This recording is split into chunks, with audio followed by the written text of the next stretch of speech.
So I think what I'll do briefly is just, you know, kind of explain how my books are different from one another.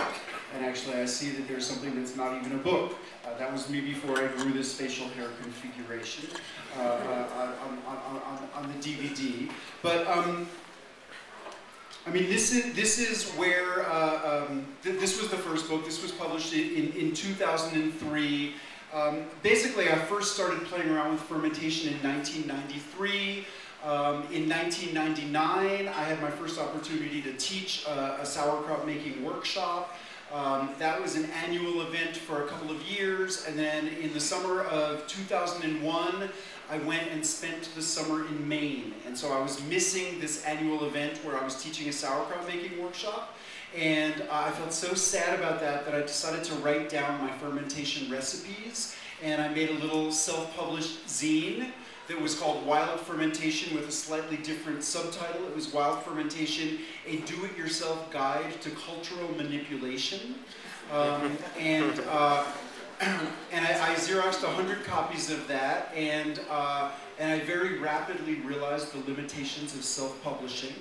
And I decided that this would be a great thing to write a book about.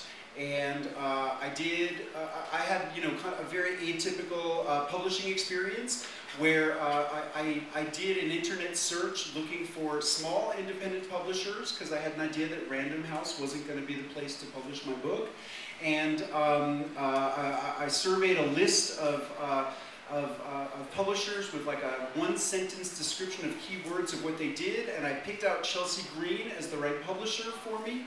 And because they were doing books about sustainable agriculture and food. And I wrote them a letter and sent them a copy of my zine, and less than a month later I had a contract to write a book for them, and that book became Wild Fermentation, with a different subtitle that is The Flavor, Nutrition, and Craft of Live Culture Foods. When that book came out, I organized this cross-country sauerkraut road show. And I spent about 5 months traveling around the U.S. in my pickup truck with a friend of mine. And you know, I had made all these arrangements in food co-ops, at farmers markets, a little bit at sustainable agricultural events, and I was doing sauerkraut demonstrations, talking to people about fermentation. But I kept on meeting people who were involved in really interesting grassroots activism, trying to reclaim food in various ways. So I was meeting people who you know, had started CSA farms, people who were involved in creating farmers markets in the towns where they lived. I met people who were sort of trying to revive the art of seed saving. I met dumpster divers almost everywhere who were trying to figure out what you would do with 50 pounds of turnips that you would find in a dumpster. I met people who were part of the raw milk underground who were interested in learning how to ferment milk.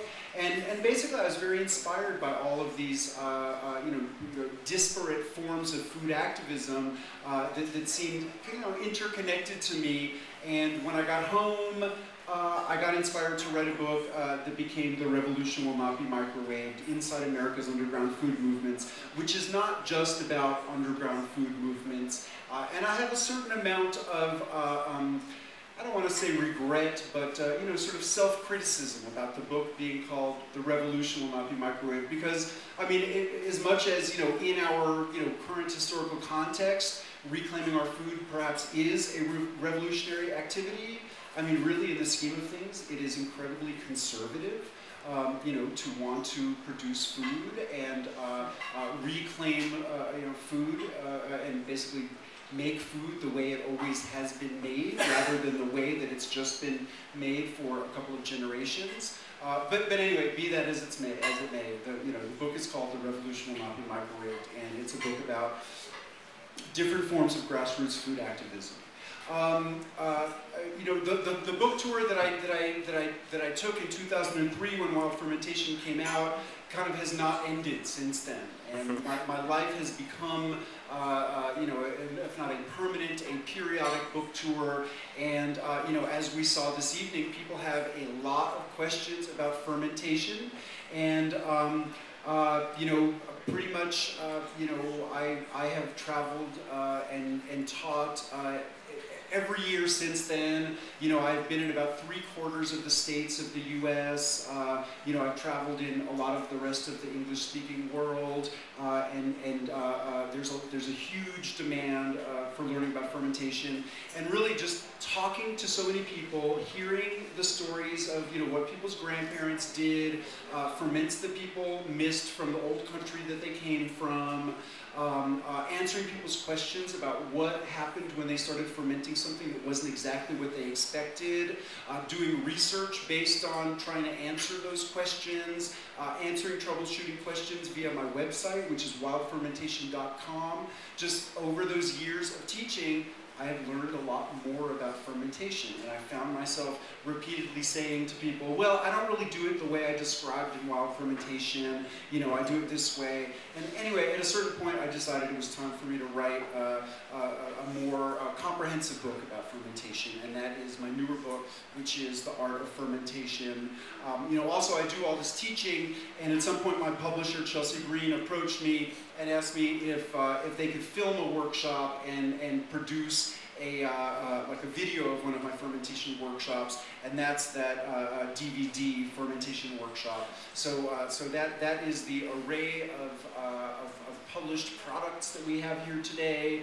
And I just want to say that I feel incredibly honored to you know, be an event in a brand new bookstore, and I feel like bookstores are, I don't know, one of the most amazing institutions that we have. And I mean, I could never count the number of hours in my life that I have whiled away perusing books in bookstores. And you know, I congratulate you for opening a bookstore, and I congratulate all of you for having an independent local bookstore in your town, and I hope that you will support it and help it to thrive. So, thank you.